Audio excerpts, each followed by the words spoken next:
This introduction is about the future direction of wages, what is termed capital, and I'll paint a picture about why you need to start thinking about change, and then start gaining the skills for whatever change direction you find appropriate for yourself.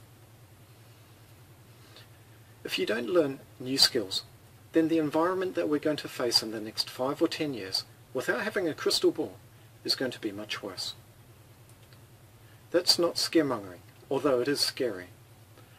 But it's actually going to be much worse than what we've experienced in the previous years, when the last financial crisis hit.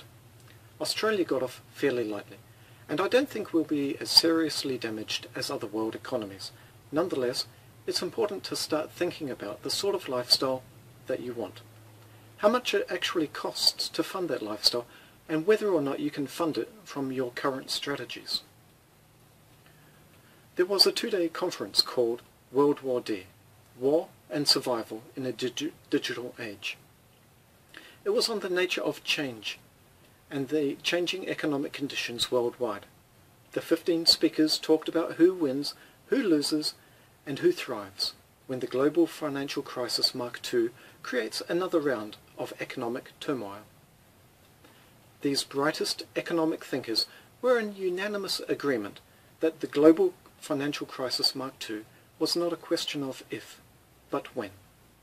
Each expert had their own advice as to what to do, be it real estate, share market, precious metals, or cash, but they all agreed that there was no way to hold on to your current strategies without taking some form of action. The 350 attendees all looked to have exactly the same age, that is, a baby boomer. The speakers were all financial wizards with relevant skills connected to the financial world in some way, speaking from their body of knowledge. They were actually speaking to an audience of passive investors. What would the message have been like if the stage had 15 of the world's leading entrepreneurs? This is a summary of why you need to start thinking differently and some of the steps that you can take. It's clear that the greatest problem faced by the OECD nations is the changing nature of economies. For more information, click on the link. Until then, it's bye from me.